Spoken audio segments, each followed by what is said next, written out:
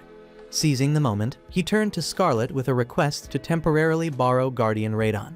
Without hesitation, she agreed, even asserting that he was more than deserving of keeping the dragon as his own. Grateful for her generosity, Liam carefully stored Radon within his item box, marveling at the creature's lifelike presence. Despite this, Radon's voice echoed in his mind, subtly protesting the notion of ownership. Turning to the princess, Liam informed her of his plan to return to the village, leaving her behind in the royal capital to monitor the unfolding events and the fate of the promised land.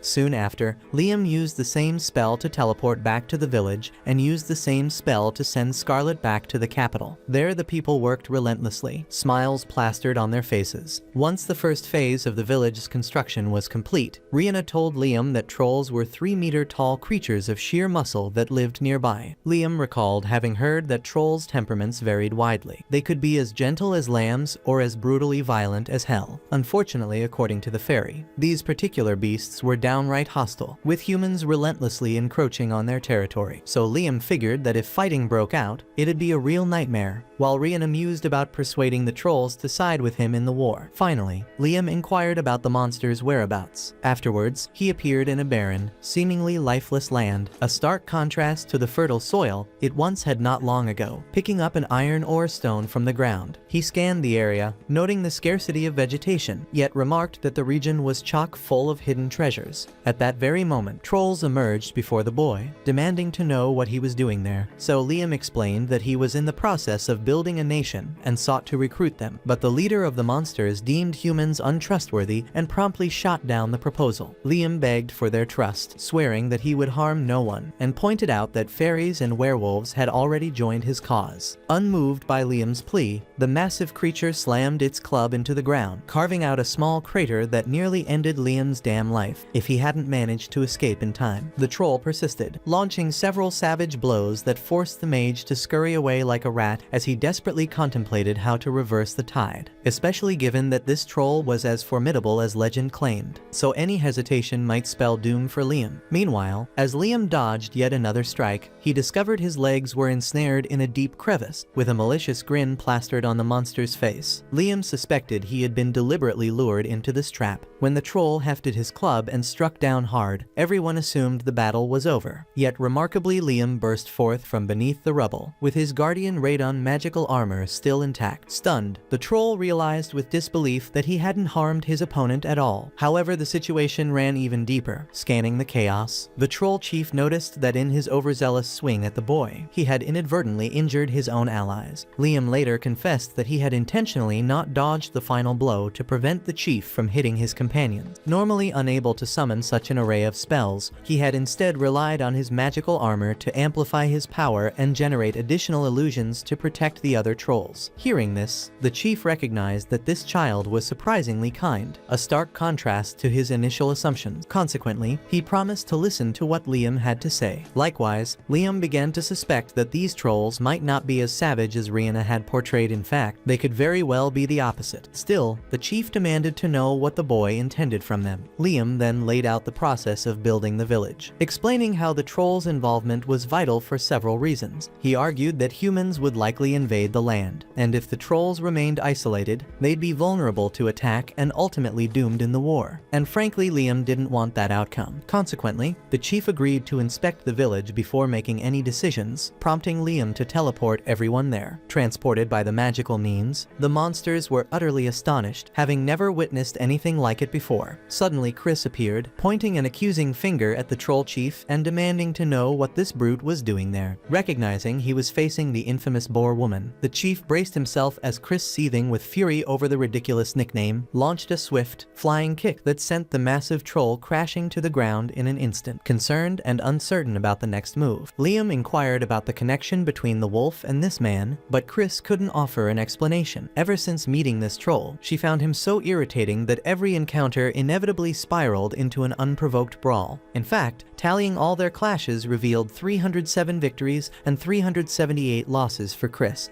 Naturally, she was desperate to understand how the giant could collapse so easily when he once seemed far tougher. Liam then clarified that the troll hadn't weakened at all. Instead, the wolf had grown significantly stronger after sealing the familiar pact. On hearing this, the girl boasted that she had essentially become the last cookie in the jar overnight, and vowed never to lose to a walking sack of muscle under these circumstances again. Moreover, she suggested that the troll chief should also forge a familiar contract with the human mage to evolve. According to her, Since he had lost this duel, the big guy owed her a favor, and that favor would be to initiate the pact. With the troll accepting the terms, Liam set the process in motion and christened him Guy. Once done, Guy adopted a more humanized form. Though his size diminished, his internal power surged dramatically. Seizing the balanced moment, Chris wasted no time diving into round 2. This time, however, Guy exhibited astonishing reflexes and defended himself with masterful precision, proving that a single punch could literally bury an adversary beneath the earth.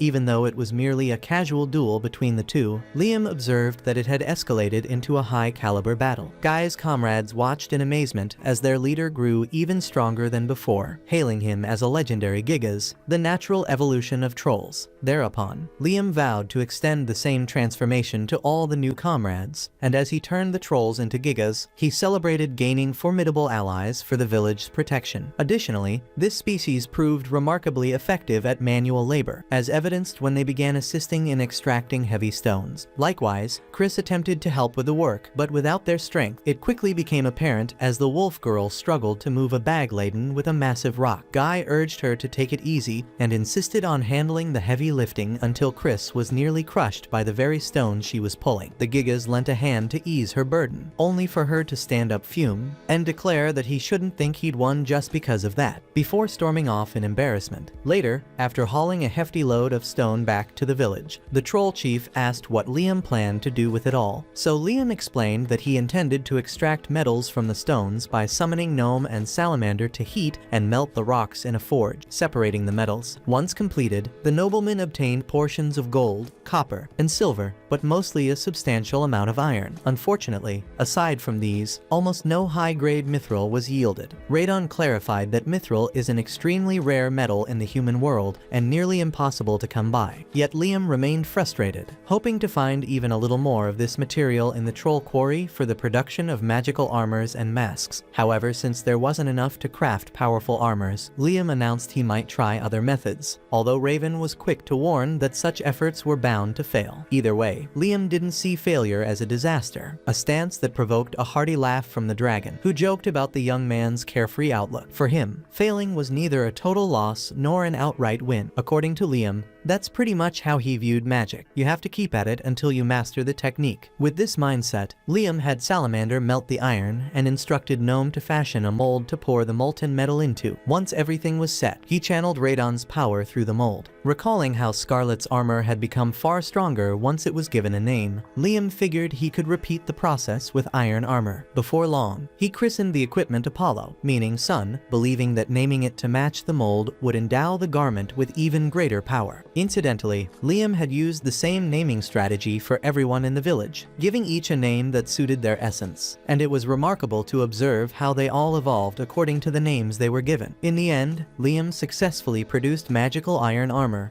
and even Raven had to admit that Liam's idea was brilliant and that he had fully realized his intention. Without a doubt, Liam provided endless amusement in the dragon's life. In the late afternoon, Liam racked his brains, searching for fresh names to empower more armors since he couldn't repeat the same one. Radon then remarked that naming things was a primitive trick any human could pull off, and Liam agreed that it was precisely because it was so basic that its magic dwindled when overused. The next day, after some serious mental gymnastics, he managed to forge 15 more armors, handing them out evenly to 5 elves, 5 werewolves, and 5 gigas. During the first training session with these new armors, Guy and Chris got into it again, and Liam mused about pairing them up in the same group since they were so infatuated with each other. Perhaps a little friendly competition between them would spark the kind of internal rivalry that boosts their mission outcomes. However, tension mounted when a group of humans on horseback showed up, their malicious smiles widening at the sight of the elves. Without wasting a moment, the humans decide to chase after the elves, apparently eager to snatch everything up for the black market. But Rihanna stayed cool as a cucumber and whispered something into Mina's ear. Catching the hint, Mina slowly approached the men. They assumed the elf was surrendering willingly until she smashed the leader's face with a punch and swiftly took down several of his cronies. Liam watched the scene with pride, remembering how defenseless the elves used to be. Now, with many of them donning the armors he had crafted, they could stand up to threats. Yet just then, the bandit leader crept up behind Liam and pressed a knife against his throat. Even so, Guy, Chris, and Rihanna breathed a collective sigh of relief, glad that it was Liam who was taken hostage. The bandit roared his seriousness, baffled by the reaction of these creatures, until Liam launched a power missile straight down the man's throat, ending him on the spot. Terrified by such raw power, the remaining humans scattered in a mad dash to flee. Following their victory, Liam stepped into the otherworld and performed a mass invocation of Celsius, ordering them to expel the seawater from the item box, separate the fresh water from the salt, and return both back to the box. The elementals grasped the command and executed the process, boosting the village's water supply for the new residents. Meanwhile, the very first Windine that had evolved into Celsius thanked her master for everything he had done. Her realm had expanded so much that she even learned to possess human objects, but she worried about catching hell from the Spirit King if she overused that ability. Liam was taken aback to learn such a king existed and grew curious about what the elemental meant by possessing objects. She explained that a mid-level spirit learns to possess things, which is why so many pieces of equipment are inhabited by spirit powers. With that in mind, Liam forged a pact with Celsius and dubbed her Celsius Zero. After the transformation, the mage crafted another suit of armor and had Zero possess it. In the end, the process was a success, filling Liam with pride. Later, as he distributed the spirit-powered armors to his main allies, Liam grew even more excited to see that they could now cast spells. The trio was thrilled with the newfound strength, even though Chris and Rihanna were wiped out from the high mana consumption. Despite his own fatigue, Guy vowed to use all this power to protect the people, prompting the other two to pledge the same. Amidst all this, Liam contemplated the incredible potential of mass producing more mid-level spirit-possessed armors, believing it would provide the strength necessary to safeguard the nation. Yet Radon thought Liam was damn naive. After all, if these three superior species were equipped with the new magical armors, they'd collectively wield the power of an entire army, capable of toppling another nation. And such immense power could be catastrophic if it fell into the wrong hands.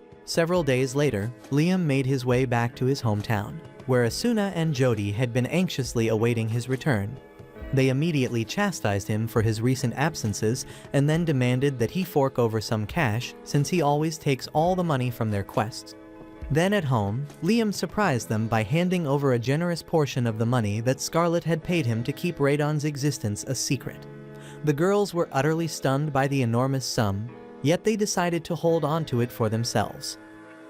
Without wasting time, they head out shopping with the money, instead of buying things for themselves. These naive choose to purchase a gift for Liam, who apparently has a ton of money already. They buy the only magic book available in the entire city, and from it, Liam learns a new spell. He thanks the two girls and then takes them to an inn where he reveals that he's in the process of building a country. They are shocked by his announcement. Then when he asks them to live with him there, he expects them to refuse, but Liam is surprised when they agree to follow him to the ends of the earth. They're all set to start the journey immediately, but Liam insists he must first master the new spell he learned from the magic book. He casts a spell called Dust Box, and before his eyes, a black box materializes. He spams the incantation repeatedly until he's confident he's reached the peak of his skill, then decides to test it out, explaining to the girls that the Dust Box works just like an item box, and its capacity is determined by the caster's mana. Curious about the differences, the girls watch as Liam places a slice of their food inside for 1 minute. When he retrieves it, the food reeks unmistakably of his grandma's foot. Realizing that this spell quickly spoils anything stored within it, Liam notes that while the Dust Box might be useful in certain special cases, he's not yet sure how best to apply it. At that moment, he spots a waitress carrying a bottle of wine. Without hesitation, Liam chases after her and manages to snag a bottle of freshly squeezed grape juice instead. He decides to mix in some yeast with the juice and then places the concoction in the dust box for 5 minutes, eager to see what happens next. When he retrieves it, the grape juice has transformed into wine, and Liam realizes his hunch was correct. The dust box ferments things lightning fast. Intrigued, he ponders what other uses it might have, but first he decides to test the precise relationship between time and fermentation. He places 10 bottles of grape juice into the dust box at 1-hour intervals, then calls Jody for a taste test. Noting that although she appears young, she's a veteran hunter, Jody starts with the bottle that has been in the box for 1 hour and moves sequentially up to the one that's been in for a full 10 hours. As Liam watches her gulp down each glass, he begins drooling, nostalgically recalling the wild drinking parties he used to have with his friends. Meanwhile, Asuna accuses him of ogling Jody and promptly smacks the pervert out of him. Once Jody finishes her assessment, she declares that the 1-hour sample tastes like wine aged 1 year, while the 10-hour sample has the depth of a 10-year vintage, so Liam concludes that 1 hour in the dust box is equivalent to 1 year of natural fermentation. After the experiment, he takes Asuna and Jody back to his village, where they're astonished to see 3 different races working under his command. Bonds are quickly forged, and that night the village throws a lively party in celebration. The next day, they head into the forest and discover a bounty of wild fruit trees. Liam instructs everyone to collect the fruits so that he can turn them into wine and launch his own alcohol brand. True to form, Guy and Chris begin competing over who can pick the best fruit, prompting Rihanna to scold them for harvesting from the same trees. Suddenly, Liam hears someone crying out in pain. Rushing over, he sees a pale man attacking one of the evolved trolls. Without hesitation, he launches his power missiles at the assailant, sending him flying, though the attacker quickly rises and dashes off into the forest. Deciding not to pursue him, Liam turns to check on the injured troll. Guy is already attempting to revive it when unexpectedly, the pale man, now looking even more ghastly, lunges at Guy like a zombie. But despite the chaos, Guy manages to hold him back and restrain him. Though the man remains uncontrollably frenzied, Liam suspects that the man might be suffering from a negative status effect, so he casts a dispelling spell on him. As the spell takes hold, the man's agitation subsides, his bite wounds begin to mend, and eventually he falls into a deep, sound sleep. Observing this, Jody deduces that the man was likely bitten by a vampire, which temporarily turned him into one. Her conclusion draws ridicule from the others, who call her foolish since they insist that vampires can't emerge in the sunlight. However, Jody, armed with a wealth of knowledge beyond theirs, insists that it must have been a Dracula, a rare, mutated vampire born only once every few centuries, so potent that its influence renders other vampires immune to sunlight. Realizing that they are now up against a truly formidable foe, Liam orders everyone to gather as much intelligence as possible. Before long, a werewolf bursts into the village with dire news. He has spotted an army of 10,000 vampires about 10 kilometers away. Panic erupts as the werewolf scout reports that this horde also includes other creatures like goblins and orcs. This overwhelming evidence convinces Jody that a Dracula is indeed at the helm of the vampire army. Rihanna remarks that vampires are typically a timid and reclusive species, and it appears that this Dracula has incited them to violent behavior. The group debates whether to directly confront the vampire army, but fear soon sets in over the possibility of being bitten and transformed into vampires themselves. Deciding that immediate action is necessary, Liam orders the evacuation of all nearby villages and dispatches his subordinates to issue warnings, even though by that time, the vampires have already seized several villages. One witness recounts how an entire village of orcs was overpowered by the vampires and turned into one of them, noting that a single, exceptional vampire led the charge. All the lesser vampires bowed before him, and he even used magic to resurrect those lost in battle. Amid the growing crisis, Liam declares that he knows how to swiftly counter the vampire menace. He sends his elite servants into battle, equipping them with the elemental magic armors he designed. In the ensuing clash, Rihanna unleashes her water magic to drown the vampires, while Chris hurls explosive spells to scatter their ranks. Guy channels his earth magic to create shockwaves that fling the vampires into the air, and Asuna and Jody, armed with a sword and bow respectively, strike down their foes with swift, precise attacks. Observing the chaos from a safe distance, Liam kept a keen eye out for the arrival of the enemy leader, while his loyal servants had just managed to decimate a host of vampires before electing to retreat. But suddenly the blood particles in the air coalesce into the shape of Dracula, who immediately revives the fallen vampires with his magic. Seizing the opportunity, Liam teleports right in front of Dracula and then zaps him away to separate him from his army. Dracula is far from pleased, and Liam challenges him, asking whether he is willing to coexist with others or if he'll only be satisfied by crushing them all. Dracula scoffs, declaring that other species are inferior, and that he intends to turn them all into his servant. That answer is all the confirmation Liam needs, and he launches an assault with his power missiles. Dracula effortlessly blocks them all before materializing behind Liam to strike. Liam barely teleports away in time, then retaliates with holy lances, but even those barely phase the vampire, who dissolves into dust only to reappear completely healed. Not to be outdone, Dracula transforms into dust once more to attack, managing to catch Liam from behind. At the last second, Liam conjures an illusion spell to escape the vampire's clutches, forcing Dracula to bite at nothing but a trick.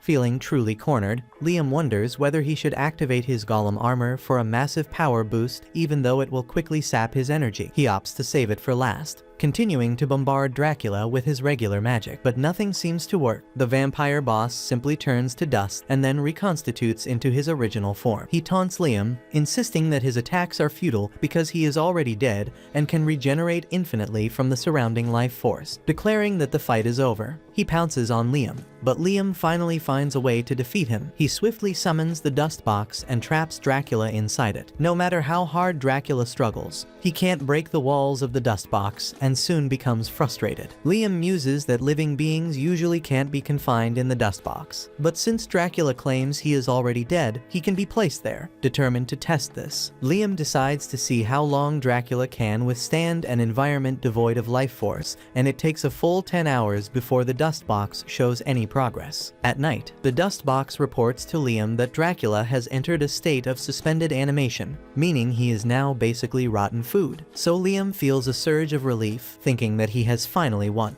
After Dracula fell, Liam rejoined his crew and immediately asked about Dracula's minions. They reported that lately many of the subordinate creatures had been acting strangely dazed, though no one could determine the exact cause. Asuna then stepped forward and with effortless precision, shattered one of the creature's teeth during her inspection. At the same time, Jody observed that several of these monsters appeared to have lost their teeth naturally, a detail that confirmed for the group that Liam had indeed defeated the enemy leader. It seemed that once freed from Dracula's control, these beings had even improved in appearance. And with that matter addressed, Liam shifted his focus to other pressing issues.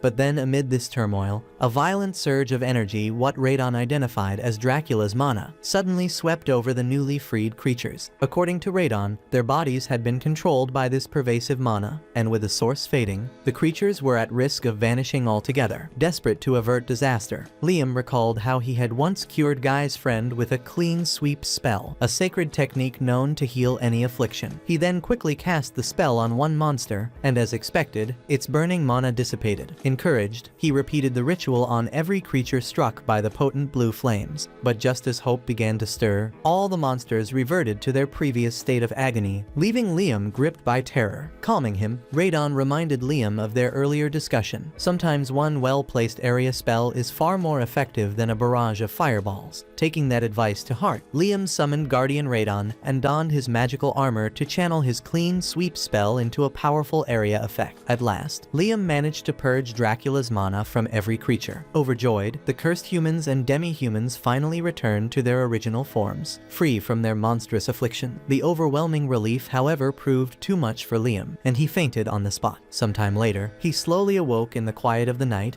and asked how long he had been out. Asuna estimated it to be around an hour, and then Liam inquired about the others still affected by Dracula's mana, so they point out that they are saved and happily thriving now. Turning his thoughts inward, they then questioned what had become of Liam, remarking that he had been bathed in light, regenerating those on the verge of disappearing. At that moment, Chris rushes in a state of desperation to check on the master, and he explains that he's exhausted more mana than he ought to have. As Rihanna arrives, Liam instructs them to gather the vampires, specifically those that have always been vampires, not ones transformed by Dracula's influence. The officers obey his command and round up the vampires for Liam, leaving him astonished to find that, among the 10,000 troops reportedly ready for battle, only a few vampires actually remain. One vampire steps forward and pleads with Liam, asking him to spare the rest by assuming responsibility for their actions. However, Liam makes it abundantly clear that he has no intention of slaughtering anyone. After all, these creatures were under Dracula's control. In fact, Liam envisions a future where the vampires can walk in daylight and integrate into the village he's building. Otherwise, once Dracula's power fades, they would be easily obliterated by the sun. He lays down two simple conditions for them joining his community. First, they must obey everything Liam Hamilton commands. Second, they must refrain from causing internal strife. Beyond that, Liam promises not to force them into any actions. Surprised yet pleased by such minimal demands, the vampires agree to join the budding civilization in the cradle of the promised land. Seizing the opportunity, Liam sets out to enhance the familiar pact he once used just as he had refined his magical armor. He now evolves his contract spell into what he calls calls High Familiar. This improved spell ensures that the vampires' bodies won't vanish under sunlight. Furthermore, he decrees that the leader of the vampires shall henceforth be known as Alucard, elevating him from an ordinary vampire to a noble one with the ability to resist the sun's rays. After spending 4 days recruiting his new allies following the battle, Liam returns to check on Dracula, only to note that after 100 hours the monster's existence has entirely dissipated. Meanwhile, at his mansion, the Marquis Leonardo Berkeley sees that Dracula was defeated by a single human. Although he himself is not overly alarmed, the man monitoring the situation through a crystal ball is visibly terrified, lamenting that their plan to exploit the ensuing confusion as an excuse to deploy troops has fallen apart. Nevertheless, Leonardo insists that the focus should shift away from Dracula and instead be placed on the damn one who defeated him. Although the recordings didn't capture the exact moment the Baron defeated the monster, it was clear to everyone that this young mage was something extraordinary. Leonardo was convinced that Liam Hamilton was a force to be reckoned with, a monster in human form, capable of conjuring 19 spells simultaneously and wielding the power of a dragon. Regardless of the specifics, Leonardo ordered his subordinate to investigate this young prodigy further. As for the land itself, they decided it would be conquered later. After the servant departed, Leonardo pondered quietly to himself how, at pivotal moments in history, an eccentric figure always emerges. In this case, he couldn't decide if Liam Hamilton was a genuine hero, or perhaps the Demon King. The following day, Liam was completely drained, lying on the village grass trying to rest after sealing a contract with 10,000 monsters now living in the Promised Land. One could only imagine the monumental effort it took to name each one of them. At that very moment, 2 slimes, Slilin and Slip-On, whom Liam had contracted as familiars, presented him with a doll they had crafted of their master. Surveying the scene, Liam felt a deep pride in the work the villagers had been doing behind the scenes, erecting building after building to transform the village into a worthy home, and even in no time it might evolve into a full-fledged city. Then we see that the skilled elves were spearheading the construction efforts after refining their abilities. And of course, nothing seems more fitting than choosing Rihanna as the organizer. Elsewhere, Guy and the other giants were tasked with defending the Promised Land, while the werewolves, known for their exceptional hunting skills, secured the food supplies. Each race had a unique role in this new society, and everything was proceeding smoothly until Guy warned that humans were approaching the village. Claiming to be merchants from Quistador, these strangers requested an audience with the king of the land. Despite their claim, Liam insisted he wasn't the king, a statement that left Guy perplexed since Liam clearly acted as the master of all the inhabitants. To settle the matter, Guy turned to the villagers and asked if anyone disagreed that Liam Radon was their rightful king. Almost instantly, the crowd erupted in enthusiastic agreement, affirming their desire to have Liam as their absolute leader. In a dramatic twist, Radon himself mysteriously appeared in mid-air and declared Liam the undisputed ruler of this land, leaving Liam both bewildered and burdened by this unexpected mantle. A few hours later, Liam visits Scarlet, who has been anxiously waiting for him. She confides that she's been scrutinizing the internal workings of the Jamal Kingdom these past few days, but so far she hasn't uncovered any concrete evidence. Still, she remains convinced that the king and his ministers are hiding something, and will not relinquish that land without a fight. The real mystery, however, lies in the fact that the princess has been unable to determine the cause of their secretiveness. Curious, Liam asks if Guardian Radon might have any insight, but the dragon remains silent. So Liam speculates that the answer may be tied to the nature of humans. Scarlet muses that it might be something so trivial that even Radon cares little for it. Yet Liam is satisfied knowing that the Jamal Kingdom will not give up its territory easily. He then asks Scarlet to accompany him on his next journey, but she prefers to continue her investigation a bit longer, with a promise to return and see the princess, who blushes at his affectionate words. Liam departs. Back in the village, Liam turns once more to Radon for guidance, insisting that Radon's silence earlier must have a purpose, as he never lies. Not long after, Radon, recognizing that Liam has grown far beyond the mindset of a mere 12-year-old, challenges him to understand what it truly means to be a guardian. Though Liam guesses it has something to do with being a protector, he admits he isn't entirely sure what exactly he is meant to protect. In response, Radon teleports Liam to a mysterious chamber adorned with archaic inscriptions. Radon instructs him to infuse the space with his mana, explaining that after his last battle, Liam's level has increased so much that his mana reserve should be more than sufficient. Following Radon's command, Liam channels his mana into the chamber, and to his astonishment, a secret passage grinds open in the floor. Leading underground,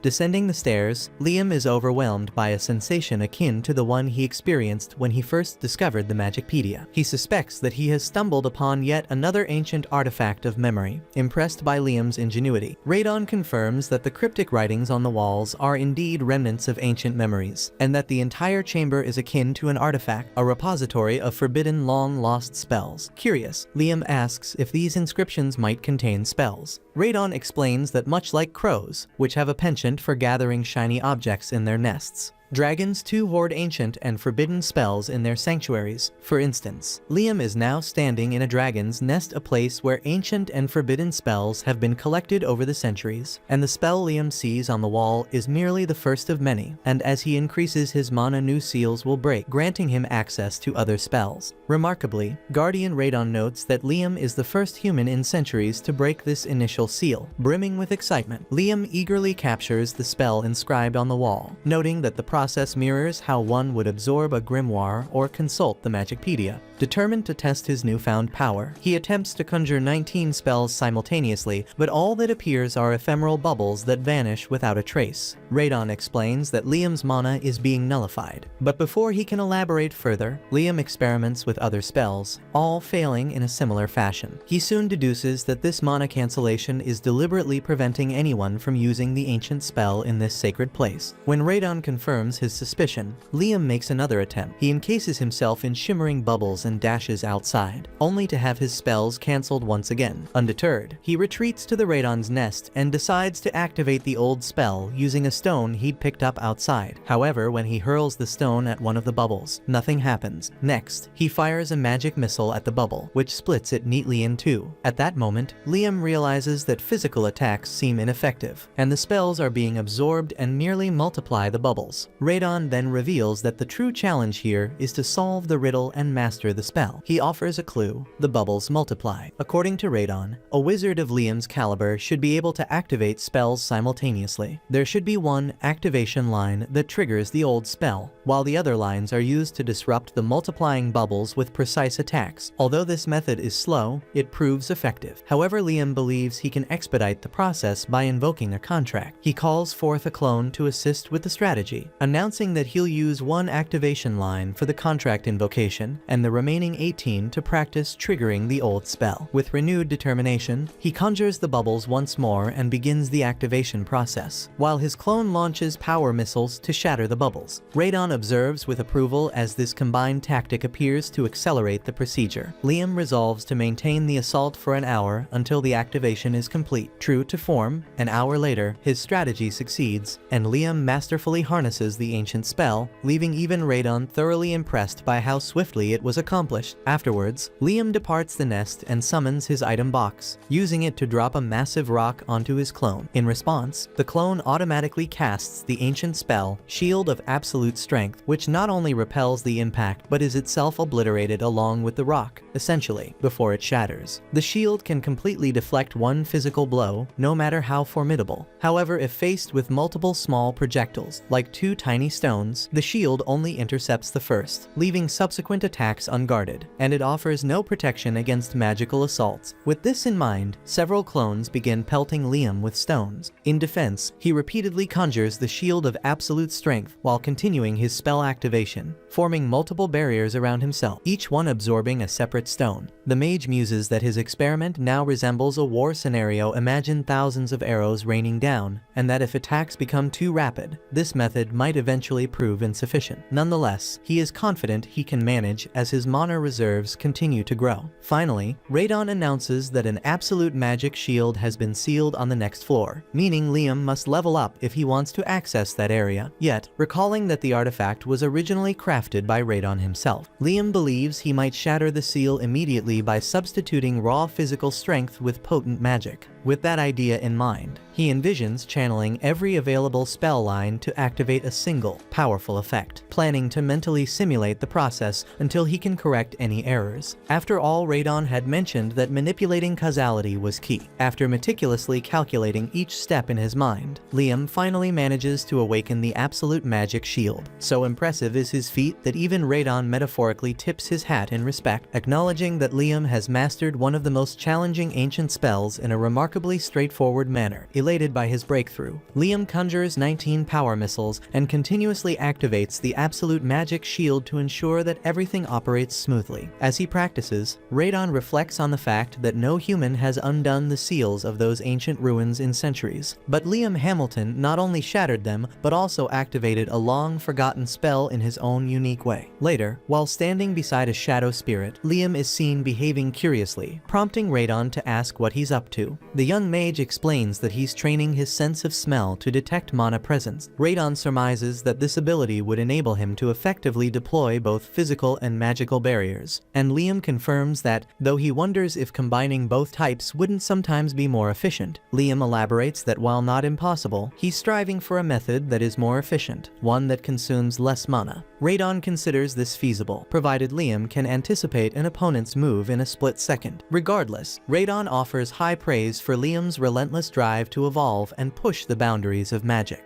A few days later, while Liam was going about his routine, Asuna burst in with an urgent message from Guy, who insisted on seeing him immediately. Without delay, Liam teleported to Guy's location, where he found several knights standing guard in front of a group of trolls. As Guy approached, he explained that these knights were representatives from the kingdom of Palta, and they had an important matter to discuss with Liam. At that moment, the knights' leader stepped forward and introduced himself as X-Blast. When Liam inquired about the nature of their urgent business, Blast revealed that the king of Palta had ordered him to arrange a marriage between Liam and his daughter Flora to secure stronger ties with their nation. Taken aback, Liam listened as Blast then brought up his supposed engagement with Princess Scarlet of the Jamal Kingdom. Liam explained that no engagement was planned for this year because there was still much work to be done, which only emboldened Blast. He declared that their country would not tolerate any delay in the engagement, and on cue, Princess Flora, a striking blue-haired beauty, stepped out of her carriage, leaving Liam, the self-proclaimed little pervert, utterly speechless. Blast then offered that if Liam wished, he could leave Flora in his care immediately. Shocked by the leader's desperation, Liam insisted that they first discuss some fundamental details and invited the knights to join him at his village. Blast accepted the offer without hesitation, but before any further discussion could take place, Liam sensed imminent danger. He quickly activated his absolute magic shield, and in the very next instant, a ferocious fire spell hurtled toward him. The spell exploded with tremendous force, knocking everyone in its blast radius unconscious, yet Liam managed to shield Princess Flora from harm. Perplexed by the sudden attack, Liam demanded an explanation. Radon then informed him that the oncoming assault was from a suicide bomber spirit, an artificially created monster known for its overwhelming destructive power. Radon added grimly that the creature had specifically targeted Flora, and if Liam had been even a second slower, she would have been incinerated. Liam is stunned by the revelation and immediately demands to know who could be behind such a treacherous act. Scanning the area, he finds that X-Blast has vanished without a trace, leaving him to wonder if Blast himself orchestrated the attack. Radon confirms his suspicions, remarking that such nobles are depraved and will stop at nothing to further their ambitions. Intrigued and enraged, Liam orders Guy to ensure Flora and the soldiers remain safe while he seeks answers. He teleports to Scarlet's palace and brings her to the explosion site, where Flora lies unconscious. There, Liam explains everything to Scarlet about Flora, and to his confusion, Scarlet reveals that no neighboring country has any princess by that name. Confused, Liam provides all the details about the man named X-Blast, who claimed that Flora was a princess from Palta, so she tells him that she's heard of Blast, and he is Palta's ruthless right-hand man who handles all the dirty work. And when Liam mentions the suicide bomber spirit, Scarlet pieces together the puzzle, and says that Palta had intended to send a faux princess to marry Liam, only to have her killed immediately upon arrival as a pretext to spark a war. Scarlet then examines Flora, and she discovers a mole on her chest, reinforcing her suspicion that Flora is actually a clandestine child of a high-ranking noble, sent here as a sacrificial pawn. Before long, Flora awakens, and the unabashed Liam boldly declares that he expects gratitude for saving her life. Terrified, Flora pleads with him to back off, insisting that she is dangerous to him. She reveals a curse mark on her hand, confessing that even if he can shield her from external threats, threats, she is doomed to perish. She begs him to leave her be, to spare him from the burden of her cursed existence. Unwilling to let her suffer alone, Liam grabs her hand and, channeling his holy magic, neutralizes the curse. He then asks if there are any other afflictions or traps on her body that he must remove. Flora, still in disbelief that the curse has been lifted, listens as Scarlet proudly boasts about Liam's ability to erase even the most insidious curses with his sacred power. Curious, Liam inquires about the nature of the curse, and Flora explains that it would have transformed her into a monster, forcing her to obey every command of whoever had cast it. Radon suddenly realizes that a dark magical artifact was employed on her, and he suspects it is the very same item that was used to create Dracula, which ultimately provoked the assault on their village. Infuriated by this revelation, Liam swallows his anger and turns his focus to Flora. He tells her that since she has nowhere else to go, she should remain with them, and he vows that the Palta Kingdom will never harm her again. Later, in a more private setting, Liam and Scarlet engage in a candid conversation. Scarlet confides that all 3 neighboring countries in the region have long looked down on him, and that to silence their criticisms, he must demonstrate his power. When Liam asks if he should provoke a confrontation, Scarlet proposes a far more strategic idea. He needs to issue his own currency. She shows him 3 variations of the silver coins used in her homeland, pointing out that while the original is meticulously detailed, the copies distributed to the public lack those fine details. Liam grasps her meaning. By creating coins with a uniformly high level of detail for general use, he can prove that his technology is far superior to that of his rivals. Enthused by the idea, Liam immediately summons fire and earth spirits to forge his first batch of silver coins. Next, he decides to craft copper coins. Scarlet suggests that he add tin to copper, producing bronze coins instead, arguing that a blend with 70% copper yields greater detail. To her surprise, Liam opts to make coins with just 50% copper. Not long after, Asuna and Jody visit a merchant guild in their city to present Liam's newly issued silver coin. The guild manager is astounded because he can hardly believe that such high-quality coins are intended for widespread circulation. Then, when he examines the copper coins, he is even more speechless, as no one in the world has managed to craft such intricate coins using only 50% copper. Intrigued, the girls ask him about the exchange rate of these coins, and he reveals that if all coins are maintained at the same high quality, their value could be up to 3 times that of the currency currently used in the Jamal Kingdom. Meanwhile, we see that Liam receives a letter from his eldest brother Albrecht, whose tone drips with arrogance as he demands a meeting to discuss matters of their country. When Scarlet reads the letter, she erupts in anger at Albrecht's audacity, insisting that Liam need not respond since Albrecht holds no real authority or position within the family. Agreeing with her, Liam decides to ignore Albrecht and instead extends an invitation to his brother Bruno, whom he truly respects, to visit his domain. Bruno is taken aback by how advanced Liam's country has become and formally requests that their family establish business relations with it. Although Liam is initially surprised by this proposal, he consents because Bruno's request appears sincere. But before finalizing the deal, Liam reaches out to Scarlet telepathically for advice. She advises him to treat Bruno with kindness regarding taxes and business regulations, but to be stern with Albrecht if he ever appears, demonstrating that while he values his friends, he won't tolerate any disrespect. Satisfied with the counsel, Liam finalizes the business arrangement with Bruno and later retreats into his pocket dimension. In his private training, Radon comments that leveraging currency to assert dominance is clever, but it only works on the perceptive people. He worries that unintelligent invaders might keep trying to overrun Liam's territory, and Liam needs to train to fight them off. So Liam begins contemplating how to improve his combat prowess, acknowledging that magic alone has its limit. Radon suggests that Liam can use his magical energy to fortify his body, though Liam initially struggles to grasp the concept. Radon then demonstrates by channeling his mana throughout his body, and with a sudden flash, he appears before Liam as a diminutive little rude girl. Startled by this unexpected transformation, Liam watches as the lowly dragon circulates his magic through his limbs, leaping effortlessly around the room. Inspired, Liam tries to replicate the technique. He concentrates his mana into his legs and attempts a high jump, but he cannot sustain the form for long and ends up crashing down. Radon is impressed by how quickly Liam adapts, even though he still has much to learn. He then conjures several magic-absorbing bubbles around Liam's head, hands, and feet, instructing him to fill each with varying amounts of mana to hone his control. Although Liam initially fumbles with the process, he perseveres, training tirelessly until he can seamlessly circulate his magical power throughout his body.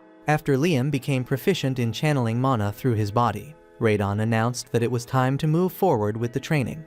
In an unexpected move, the dragon momentarily fused with Liam before separating again, refining an essential aspect needed for the next phase of their training.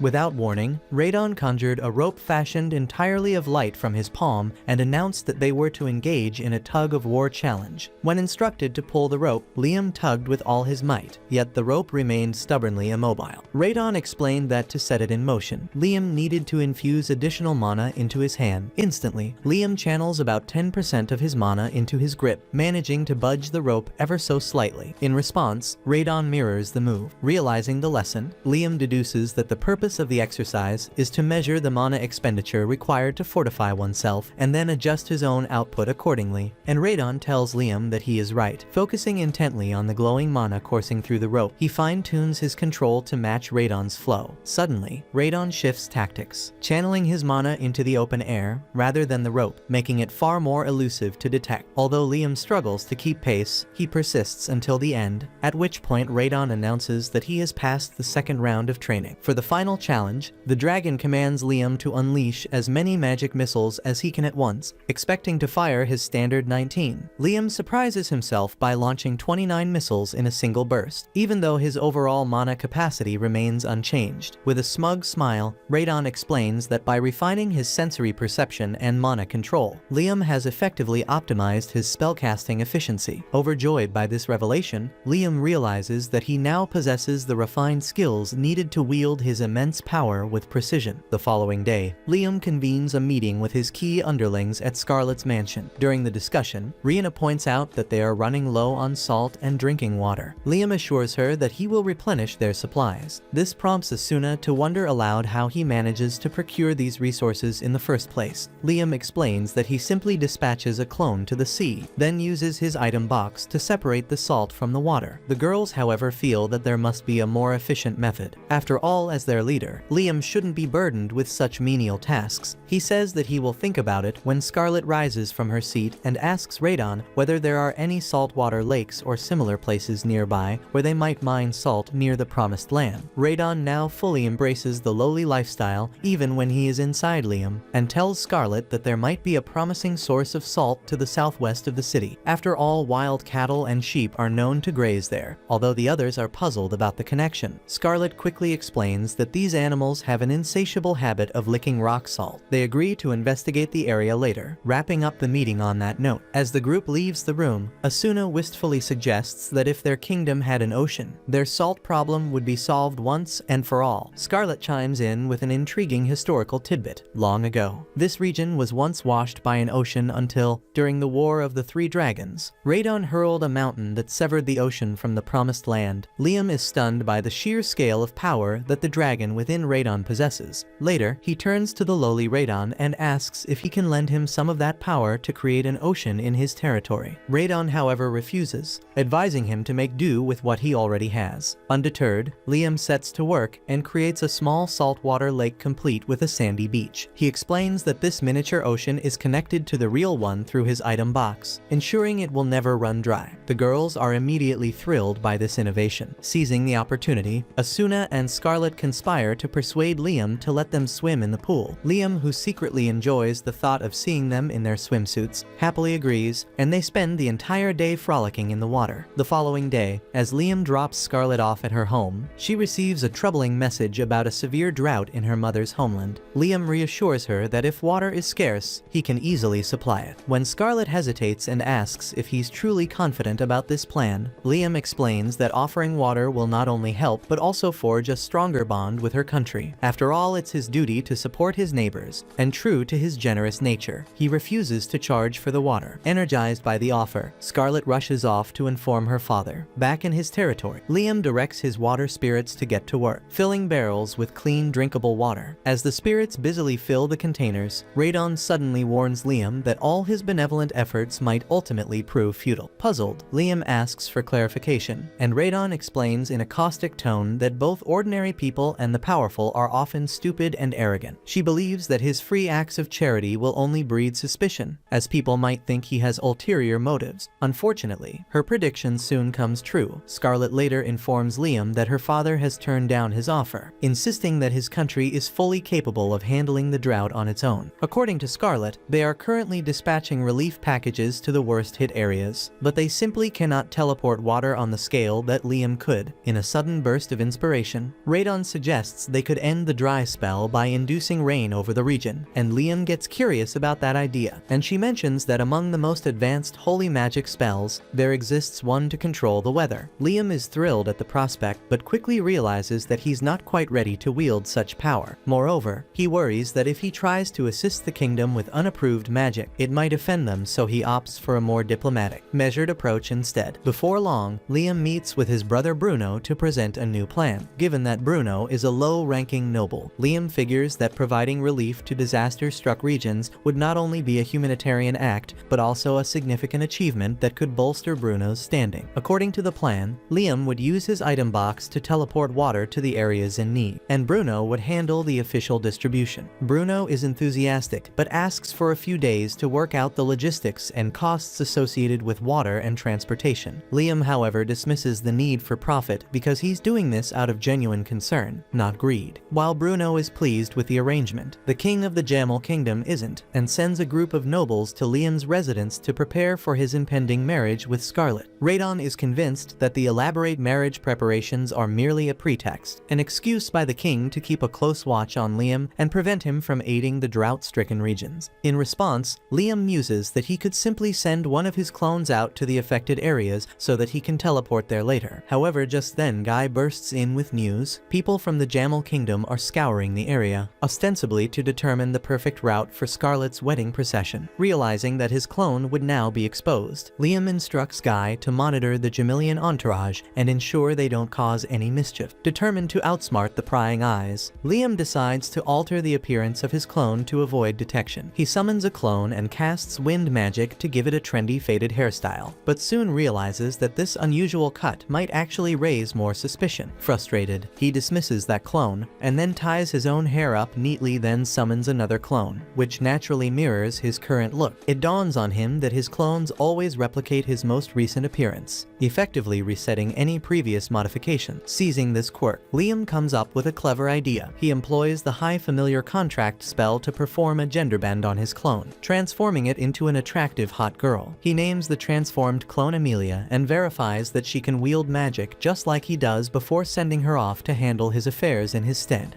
Over time, Liam notices how interactions with outsiders have rejuvenated the kingdom, with its currency now circulating widely. A knowing smile forms as he reflects on Bruno's instrumental role. The long-awaited trade with neighboring merchants has finally commenced. Strategically positioned at the junction of three nations, this land is steadily evolving into a bustling center of commerce.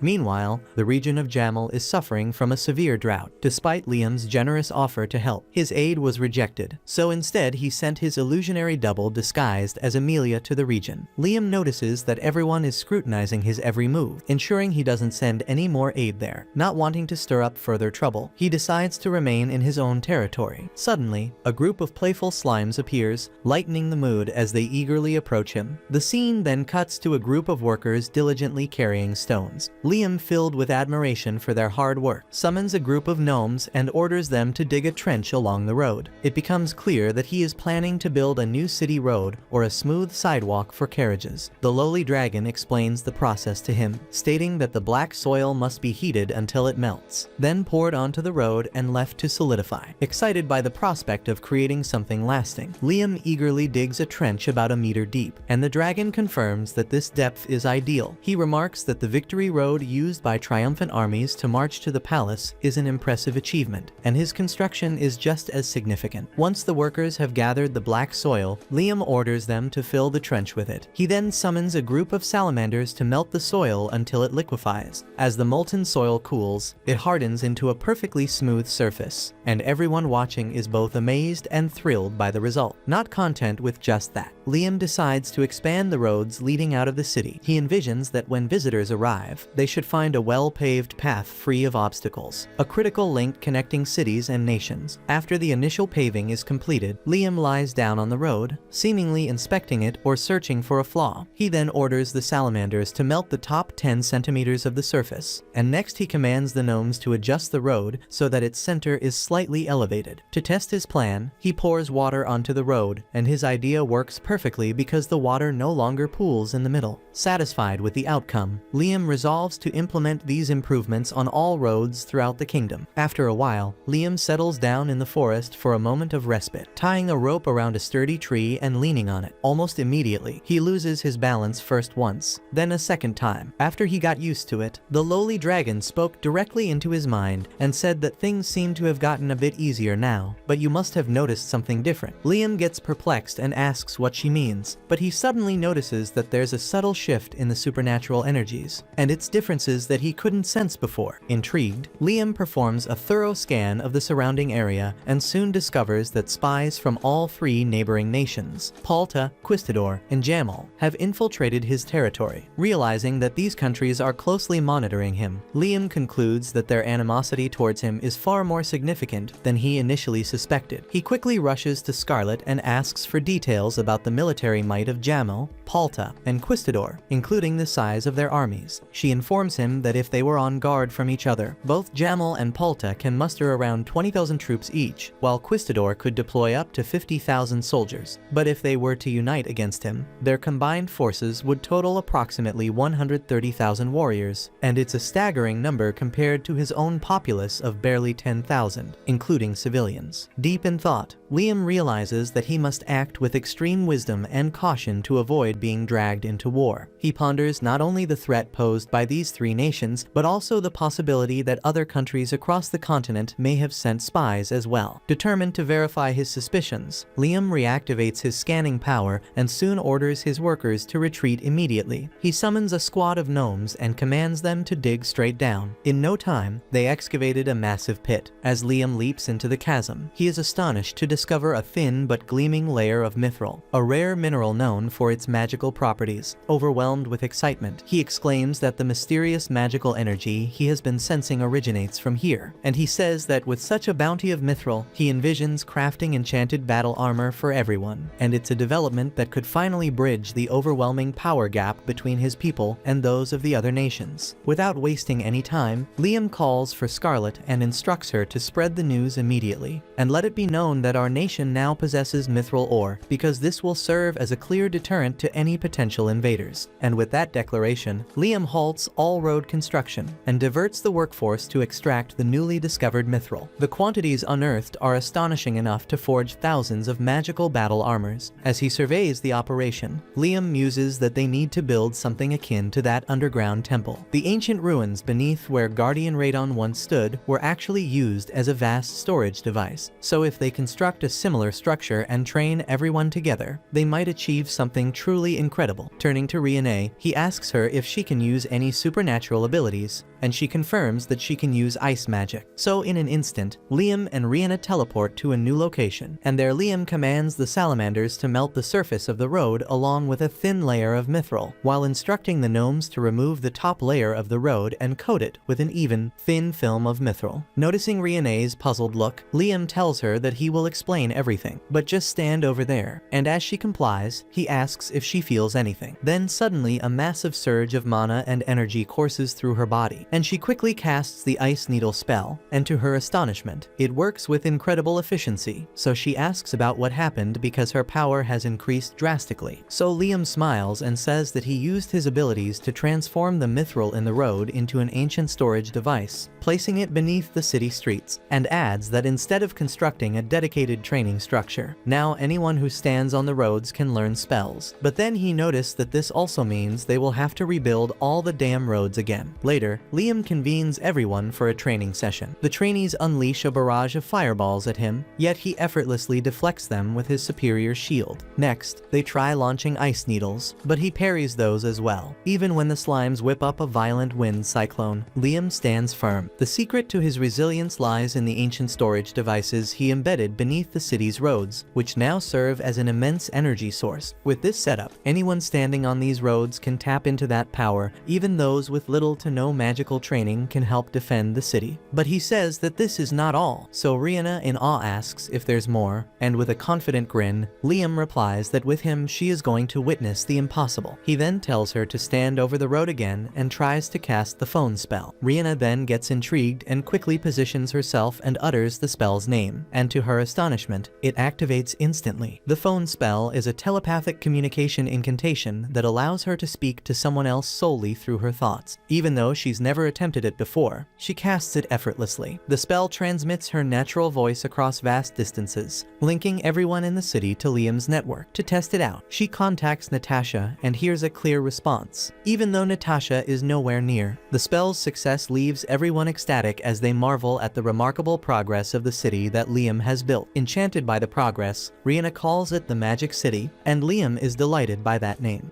After some time, Liam begins guiding Flora through the fundamentals of light sorcery. Due to their established familiar contract, she has also gained the ability to wield mystical energy.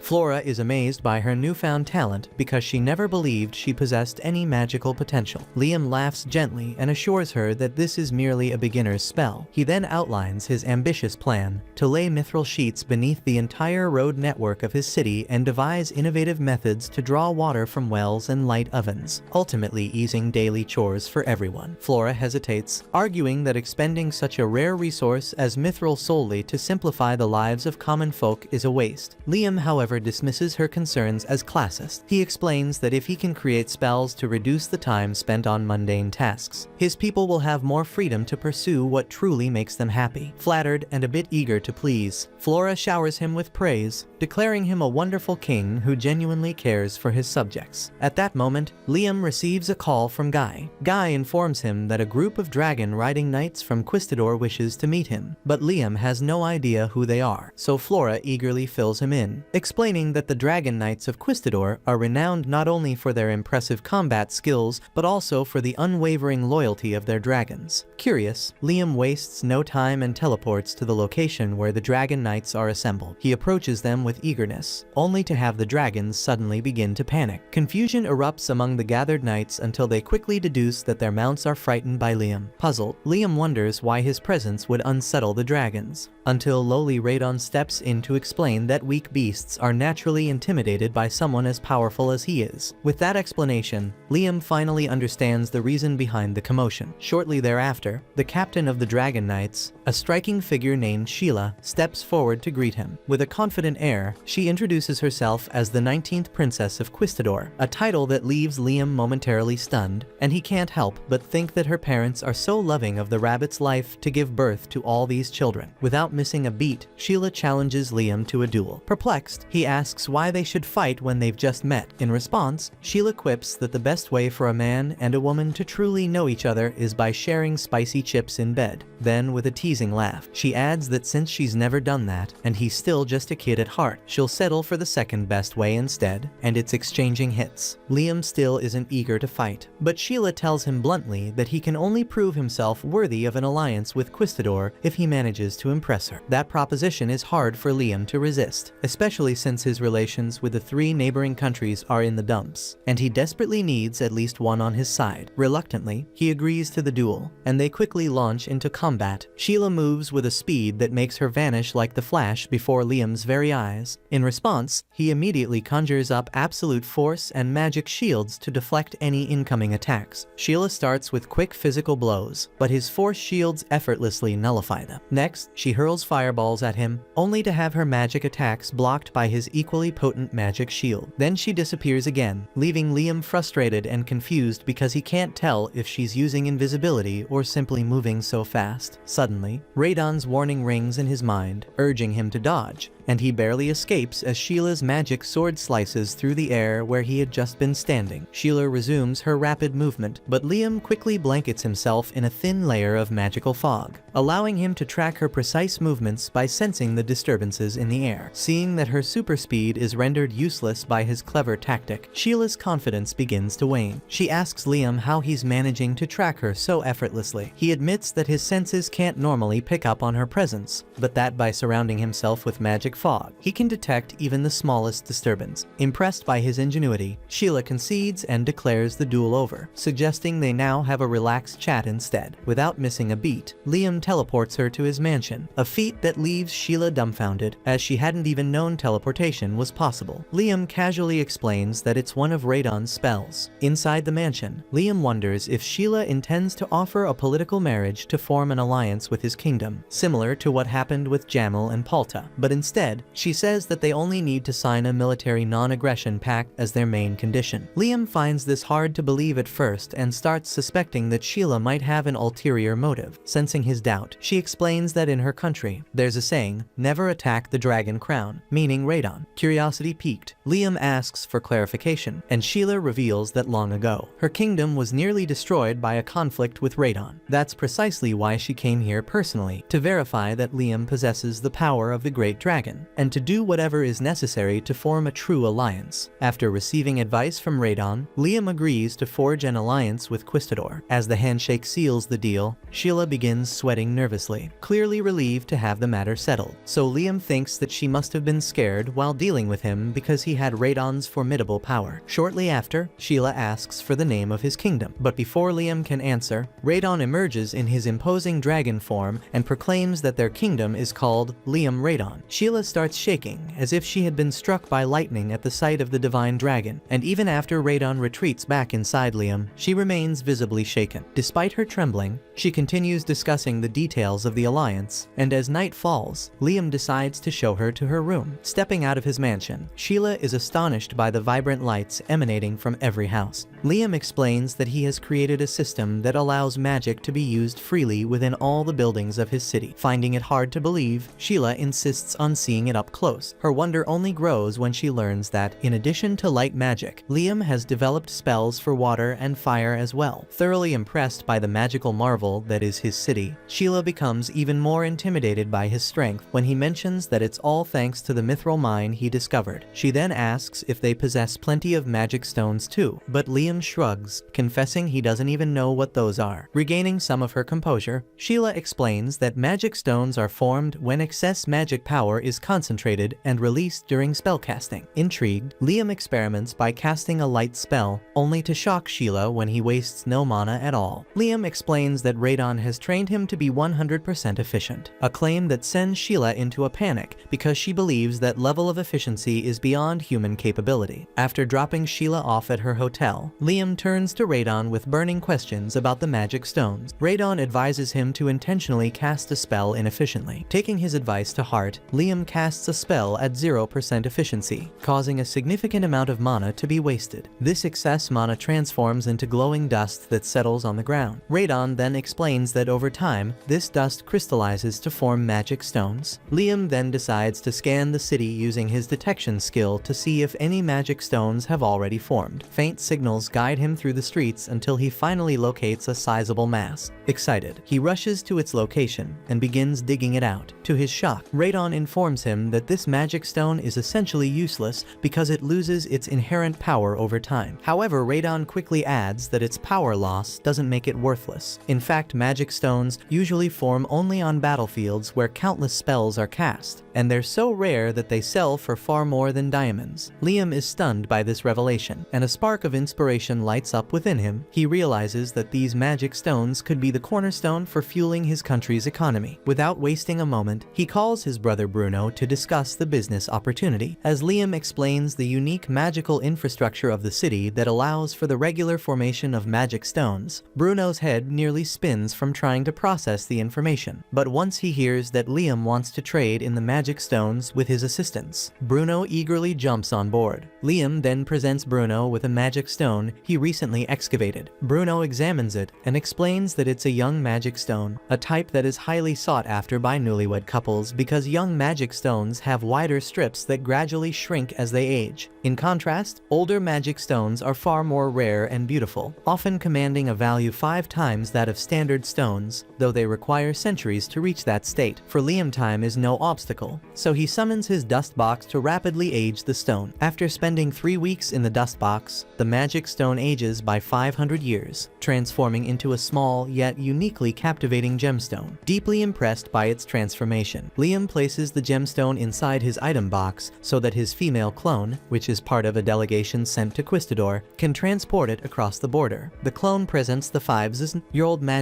stone to the king as a gift to celebrate their newly formed alliance, leaving the king utterly speechless at its beauty and rarity. Before long, the delegation returns to the city, and Rihanna informs Liam that both the king and the queen were astounded by the magic stone. In gratitude, they sent an abundance of gifts in return, and Sheila is scheduled to visit again soon to advise Liam on his foreign policy. As time passes, Liam's kingdom begins to flourish, with his loyal underlings handling all the intricate details of governance. Encouraged by their support, Liam decides to follow his own path, and of course that means continuing to learn new spells from Radon. If you enjoyed this video, don't forget to subscribe and check out the next video showing on your screen.